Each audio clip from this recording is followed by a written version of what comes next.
Okay, so today I'm going to use the performative act approach to explore the short story named The Necklace. So instead of just for summarize the story plot, I'm going to read the key passages. Key passage with different voice and emotions. So in this way, I think students can feel the feeling of chapters and the suffering and the final shock. So students can listen carefully to how Mathilde's voice changed from dreamily to desperate to proud and finally broken. So the first one, I create emotion maps, which is for the seven emotions of Mathilde in the different plot. So it's the emotion and with the different kinds of her feelings and the voices we should express about the chapters. The next is for the first key passage.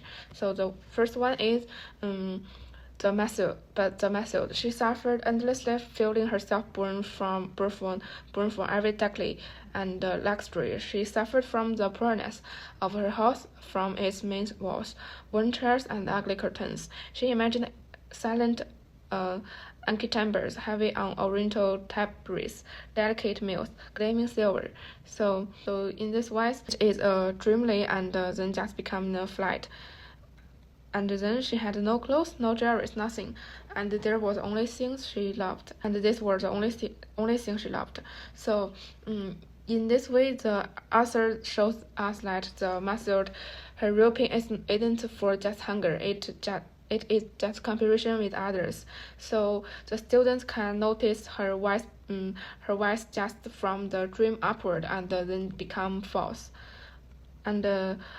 Then it's for the second key passage. So the second one is her conversation with her husband.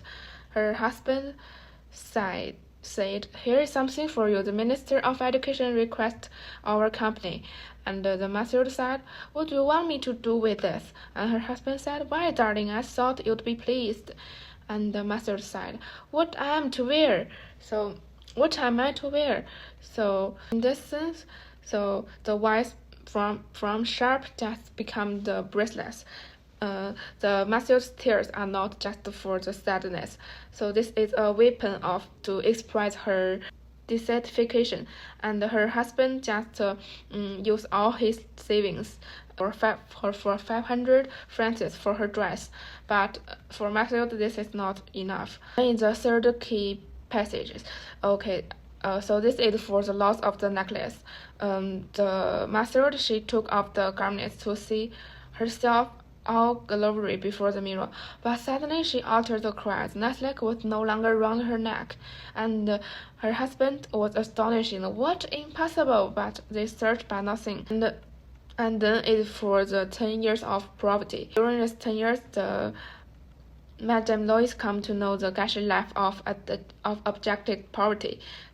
The Mathilde went to the furniture, the grocer, the butcher, a basket on her arm, hungering, insulted, and fighting for every wretched halfpenny. And this life lasted for 10 years. So, in this part, the wise become just dropped, and the beautiful dreamly Mathilde is already gone. So in her place is just a hard red-handed woman. This performance shows that how this necklace consumed her life. Then become the key passage. So the Mathilde knows the truth of the necklace. The Mathilde said, "I lost your necklace, but I bought another just like it. For 10 years we've been paying. It's paid for at least, and I'm glad indeed." And the Madame Forrester said, "Oh, my poor Mathilde, but mine was imitation. It was worth at very most 500 francs. So in this plot, the performative reading make the students can hear the feeling of the characters. The Mathilde is pride in her sacrifice, and followed by the quiet determination of the truth. She spent a decade years for repaying just a fake necklace. So through the performative act reading, the students can change the voice, and the story also change with it. So that's all from my part. Thank you for listening.